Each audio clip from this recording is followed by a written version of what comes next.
So I know you probably don't take a moment to appreciate the moment because you push yourself hard, you're just looking at what's next ahead, but was there any moment this week of just being maybe proud of yourself for winning this competition? Obviously, it was a competitive battle at center. Um, Maybe for a second, it was cool, but I'm more focused on keeping the job and making sure that I'm playing well. And obviously, it means a lot for them to trust me to go out and play center, but I need to make sure that they made the right decision. So that's what I got to focus on. What do you think you showed that proved to coaches that you should be the guy?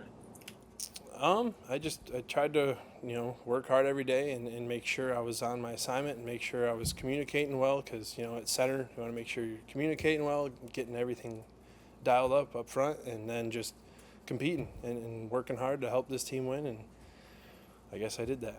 What's the biggest change? But hey, Mike, good to see you. What's the biggest change between the 2021 starting center Michael Deiter versus whatever year it was that you were starting center last time? I would say just way more experience. Obviously, it's been probably 5 years since I last was playing center, but more experience, more confidence. Playing with a good group of guys, and say more excitement. But definitely just more experience, more confidence, the ability to go up there and just make calls and trust it and cut it loose. You'll see Ted Karras on the field next week. In your transition to center last year, what things specifically did you watch about Ted to learn about the nuances of playing center which have helped you? Ted was definitely a detailed guy. He was in there watching film, talking with guys, meeting with quarterbacks, running backs, tight ends, all that. And he was just super detailed. And he's also a little bit just intense. And that was something that was good to see, some detail and intensity. And I definitely tried to mimic that for sure because, he brought a great detail and great intensity every day. And it definitely paid off for him. And, he was a leader and was helping guys out and controlling things. And that's definitely something I try to mimic and keep that going. Obviously, the quarterback-center relationship's important. In what ways has you and Tua's relationship kind of developed? It's definitely grown a lot because, last year, the little bit of work we got together, there wasn't much communication there. Like, hey, what do you need? Snaps good. Should we work cadence? This look versus that look, all that stuff. Whereas this year, after every series, we're talking, how are the snaps? How are the cadences? Should we mix anything up? Anything different we can get to on this look versus that look? And, we also went golfing a few times. So, every aspect of that relationship off the field and on the field, it's been cool to spend more time with him and grow with him. Where is this line's evolution? How would you assess your progress so far? I wouldn't say we're at any point in any journey, but we're getting better, and that's all we need to focus on. We know we can be way better, and we want to be way better and more consistent and all that, but we just need to keep working every day to get a little bit better every day. And then maybe at the end of the year I can say we're finally at the point we wanted to be at. But right now we're not at any point in our development or anything like that. We just need to get better, more consistent, all that. How would you describe how would you describe the role that the offensive line performance will play in the offense's success over the course of the entire season? It'll be super important. You can't have great skilled players, great quarterback, all that, and have a line that isn't helping the offense. It'll hold them back, and we need to be a group that doesn't hold them back but helps us excel. And that just starts with consistency, playing smart, good technique, all that, and we just need to make sure we're doing everything we can to make this offense go and not have it be the O-line that's holding them back. There's been, I guess, some criticism of the O-line in the past. You guys use that as motivation, as tools to try to... Sure, but really, the guys in the room are critical of themselves. You don't need to get on Twitter and see that you're getting roasted to be like, man, I need to play better.